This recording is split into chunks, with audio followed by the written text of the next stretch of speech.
hope you're ready for an interview with Kobus Grobler. Let me tell you, I worked on that last name and he said, why don't you just say it like you think you hear it? But it's got about 3 trills in it. But let me tell you, this is one amazing man who has a heart for the Lord. I've already seen it. And I want you to listen closely to what the Lord has called him to. So without any further ado, Kobus, Nice good to to meet have you you on the show today. Wonderful to meet you. Yes. And so Kobus, you told me that your name's actually German, Yes, sir. but you work out of Africa. Yes, so I'm a 7th generation African. Are you really? Yes, sir. 7th generation. Yes. So my great-great-great-grandparents came from Germany in 1703. 1703. Yes, sir. Wow. So, That's amazing that you have that understanding of your lineage. you need to know where you come from in You order to really know where do. you're going. That's good, isn't it? Well, dig into that just a little bit. What are you saying to me? You know what? Maybe a little bit backstory of myself. I grew up in a very specific way, Okay. and that counts who I am today. It's part Yes. of my story. Yes. You cannot get rid of your past, That's good. or even salvation.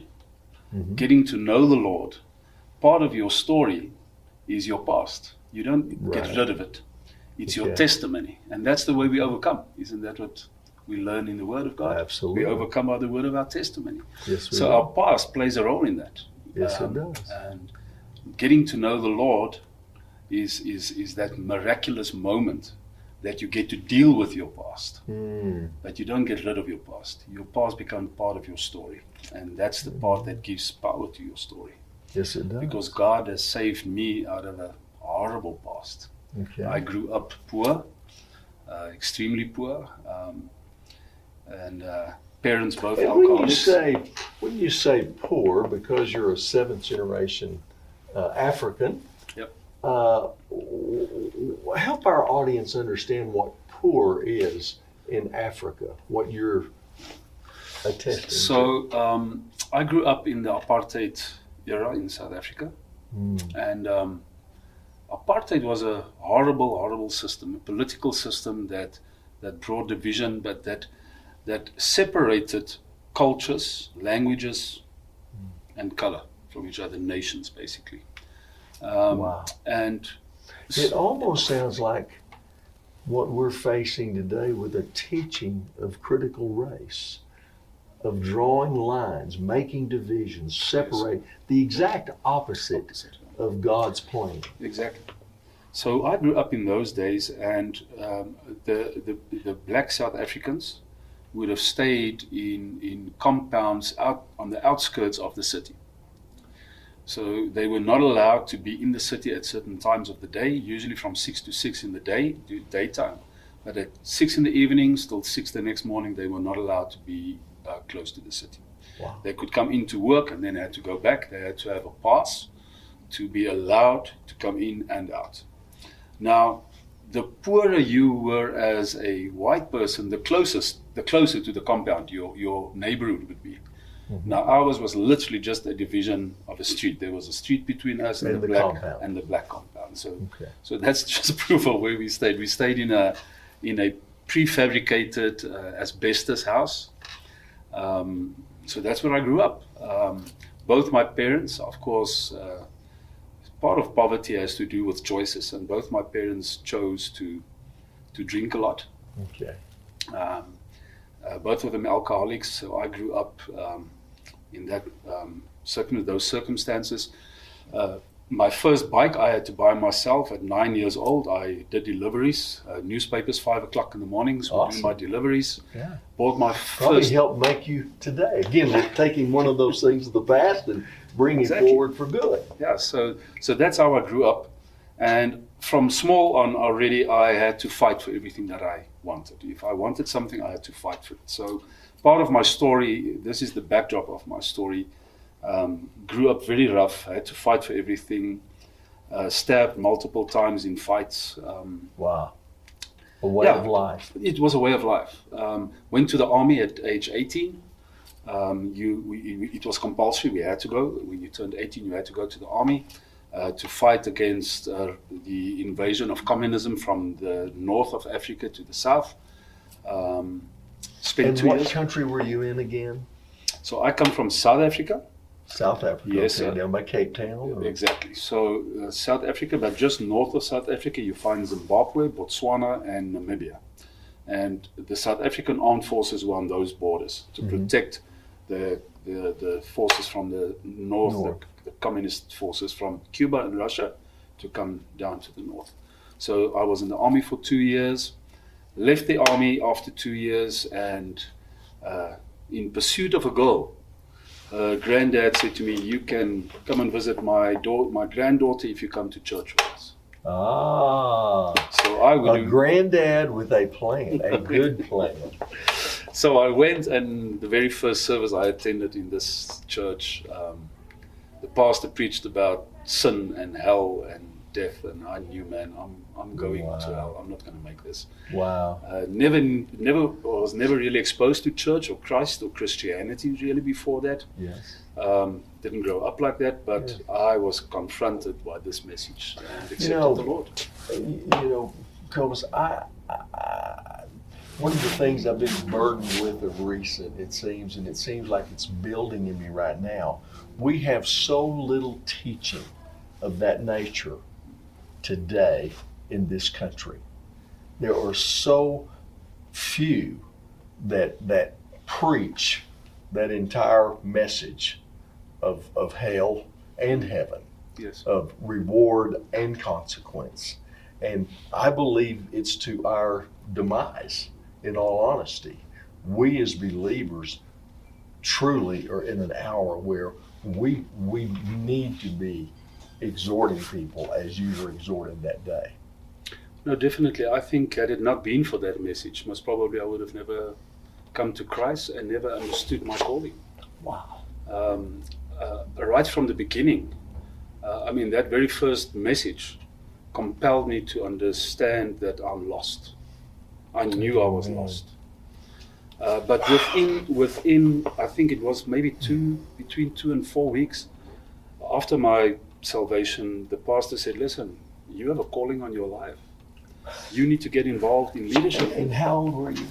I was 21. 21. Actually 20, just turned 20.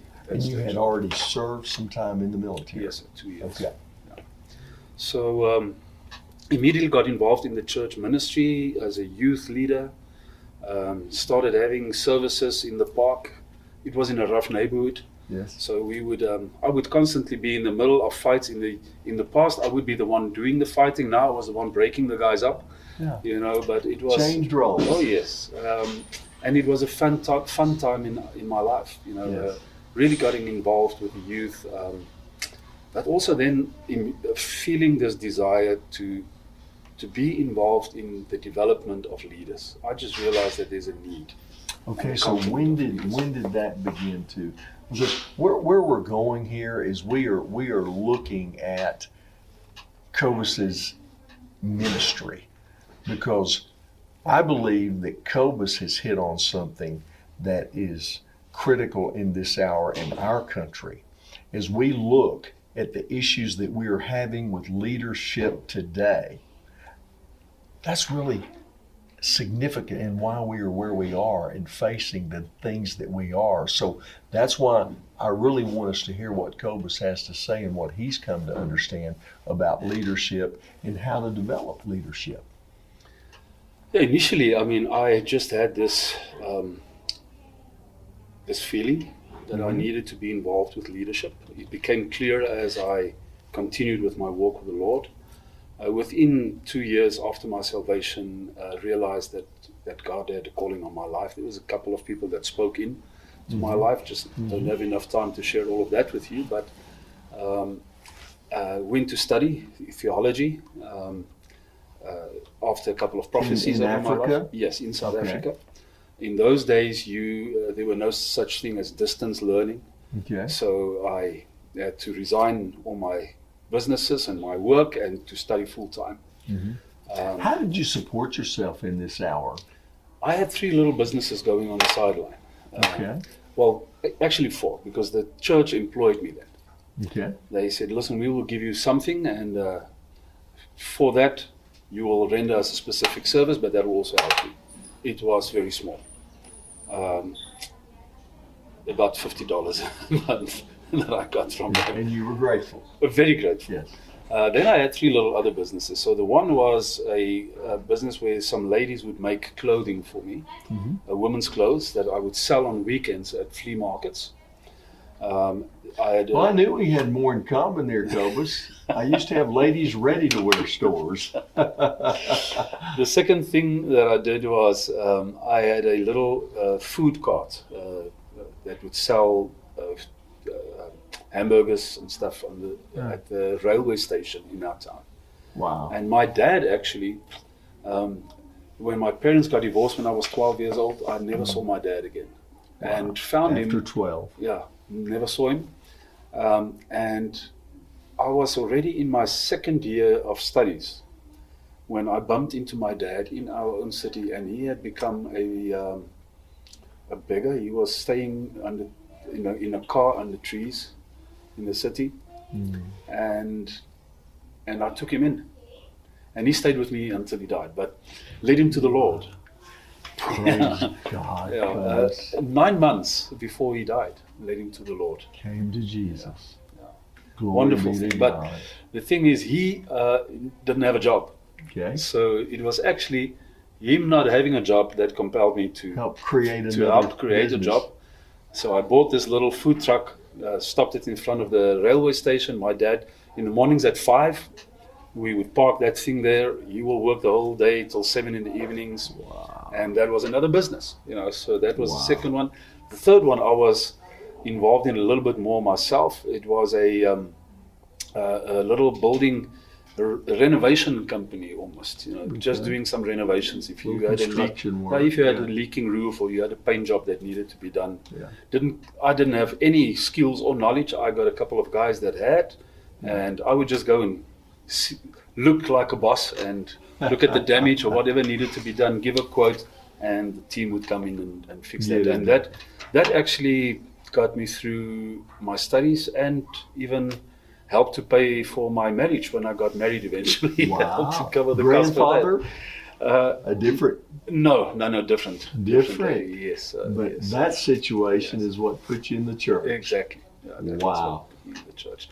So during my studies, in my second year, that's when I really felt the call to get involved in leadership development. Started traveling north of South Africa into Zimbabwe and Mozambique, and was exposed to the desperate need of leaders, realizing that they've had very little training. The training that they did have was not sufficient to really run churches. I mean, it was horrible. I was at that stage already a student, and I knew what I had been taught. These guys just didn't have those opportunities. So I started ministering, and then even after my studies, just continued with that. And by 2000, so after my studies, got involved in the very same church that I was in, stayed there until 2000, ministering in the pulpit ministry. But even then, I started ministering all over the country.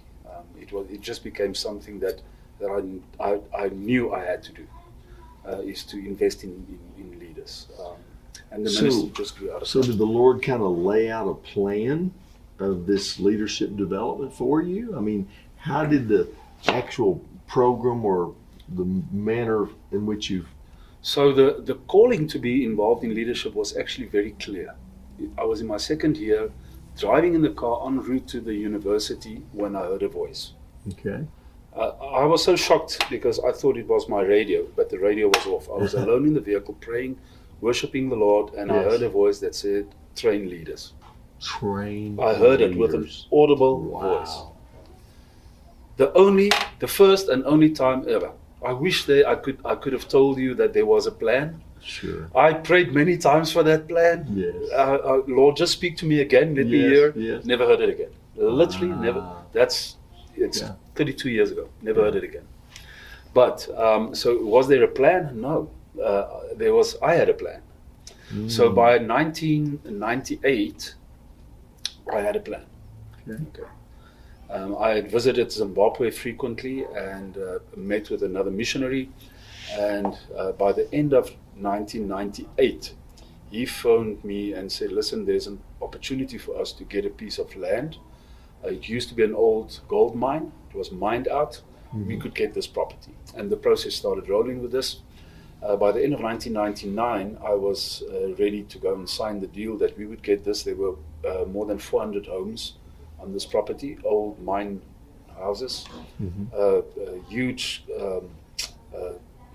storage facilities, a swimming pool.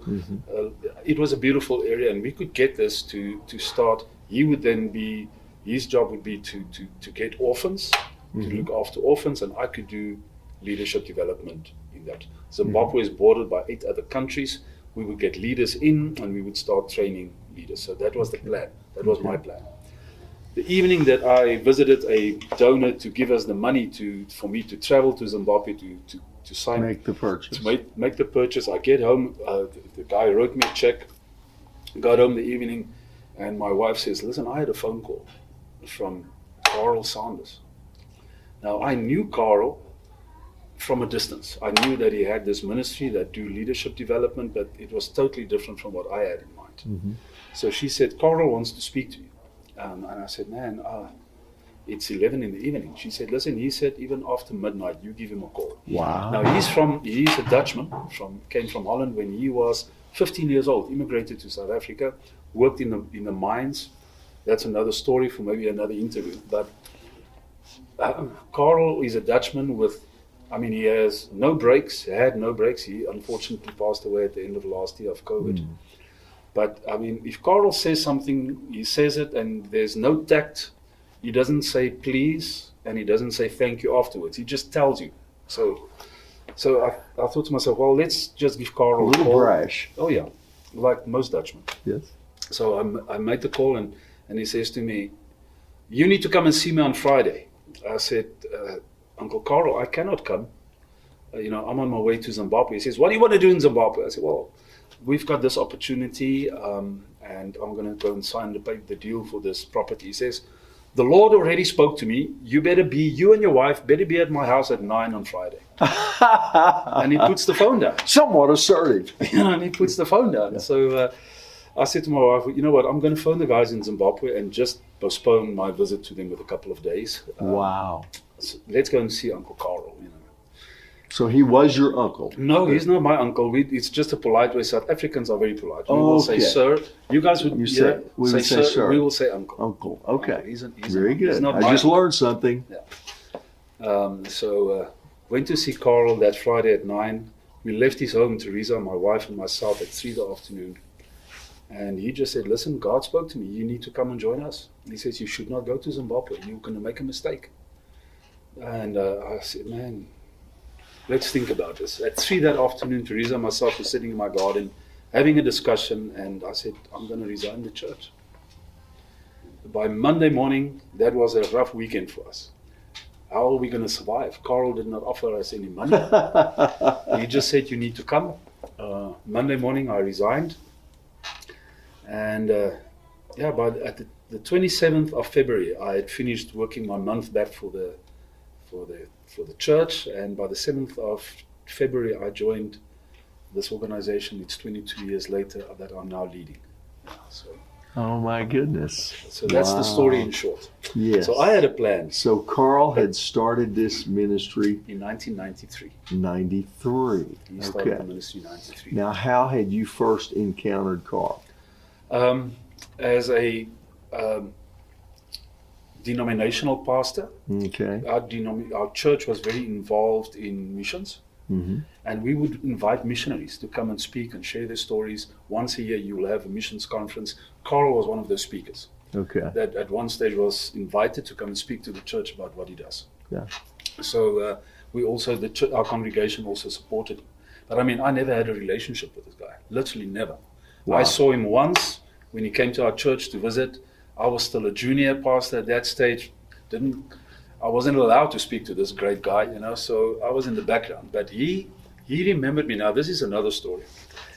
And when Carl spoke to me, he said, do you know, why I decided that I want you. I said, no. He said, the first time that I came to visit your church, he said, I found you working in the garden with your shorts on and barefoot. And he said, I thought that you were the gardener. I didn't realize that you were one of the pastors. Because part of what I did in the church was, we had it was a big church. It's a big church, a macro church. And there was a sprinkler system, but the water was dirty and it would constantly clog up the little sprinklers with the flowers. Sure. And then I will put shorts on once a week and put on with no shoes, go into the garden and with a little pin, open all the sprinklers. And Carl found me in the garden doing that. On your knees. Busy cleaning. And he said, this is the guy that I would want. When he realized later on that when I was introduced the Sunday to him again, that I'm a pastor, he said to his wife, I want this guy to come. Well, it spoke volumes. He had a keen sense, the Lord, Holy Spirit. But this is not the whole story. And let me just interject right here. I so want you to hear what Carl's saying, the way God works in an individual's life. Because you see, he wants to work in every single one of our lives like this. And he's not a respecter of persons. He won't do for Kobus. He won't do for me. He won't do for any of us what he won't do for the next person. Exactly. It's a matter of that yieldedness, that submission, and even that mindset of humility that I see that he saw. Listen to this story. 6 months after we started, no, it was even less, maybe 4 or 5 months after I started with Carl and his ministry, the government of Zimbabwe decided they're going to take back the land that was possessed by white people and white businesses. Wow. And the very first property on that list was that mining compound that they took back. Had I not signed the note. Yes, had I gone, I would have lost everything. Yeah. Carl was more in the spirit than me. Wow. I think my story is maybe a story of knowing when to listen when God speaks. We're our time is pressing right here. We might have to have a part 2 on this, in all honesty. But can you kind of move on into that ministry now, specific that you now lead? So this is 22 years later. I'm currently the CEO of the organization. In 2008, Carl retired at age 69. There were 2 founders, Dr. Chris DeVet. He retired in 2017, still stayed with us until the end of last year. I'm now running the organization. We currently do leadership development in 17 African nations. Wow. Yes, the ministry just exploded. This year we will have just over 18,000 leaders in training. I believe Steve mentioned your ministry to me a year or so ago. Okay. And was very excited about what was going on. But keep talking. This is wonderful. It is 18,000 leaders in training today. Yes. We have trained close to 600,000 over the last 29 years. In Africa? In Africa, yes, sir. Wow. So when I joined, EMIT used to be in about 5 countries, but we expanded now to about 17. COVID was tough, but COVID was very good to us as well. We made a bunch of changes. We never closed down. We were, because of government closures, we had to close down, and then changed our model from big training to small group training events. We trained more than 360 volunteers, which are now all doing the training for us. We gave the vision away to locals, and the ministry is expanding at a pace that's it's exploding. The power of compounding. And I'm telling you, it's been amazing. We are doing it at a cost 30% less than what we did 3 years ago. Oh my goodness! So it's working. So how do we do the program? I mean, how do we bring that? Because I think that's what was partially on Steve's heart. This is amazing what they're doing. We need to understand it, and we need to see it applied. Yes, sir. I mean, how do we effectuate that? You want me to tell you that in 2 minutes? It took us years to get to this point. So maybe in short, we used to do training in big events. A teacher classroom model, 200, 300, 400 leaders in a room with a teacher. We realized that's not going to work. COVID forced us to do it in small groups. We retrained all of our volunteers to be facilitators, rewrote our material. It's now presented in a living room of the house. And the leader will get the leaders that he's busy training, his fellow students. One guy is trained as a facilitator. They sit around the material and they share the information and learn from one another. Coach, this is fascinating. In the numbers that you're working with, the power of compounding in your pocket here. Can you walk us through that training a little bit? And how do you find these leaders? So the two founders, when they started, they saw the need for leadership development. They just realized that the church, it's the old story that the church in Africa is like the Zambezi. It's a mighty river. But it's in places it's more than a mile wide, but it's only an inch deep. Very shallow training of leaders. They started by having conferences where thousands would come for training. But it was a typical conference setting, a lot of singing and shouting and screaming, and would leave and then feel it was a great atmosphere. And then it would But die. We have to come back next year and do this again, and then usually it's different people, and there was no continuity. Consistency. So by 1998, they had a little bit of a curriculum going, where they would say you need to come for training, and you will enroll for this training. By 2006, we had a full set of subjects, 37 subjects at the stage. How many? 37 subjects that addressed three main areas of training: spiritual and character development, leadership skills development, and skills development. Excellent. So all the material is divided into those three categories. Initially, the training was for pastors. We needed pastors to be trained better. We're not a Bible school, so we do not train students that want to go into ministry. You already have to be in ministry. So it's a leadership development organization. And you work strictly with spiritually oriented individuals. I mean, that's The pastoral training was for pastors. You had to be in full-time ministry. Okay. If you had 30 people under 3 or 3,000 in an auditorium, didn't matter. You had to be recognized as a spiritual leader in the city, the town, the village that you lived in. Okay. If you were recognized as a spiritual leader, as a pastor,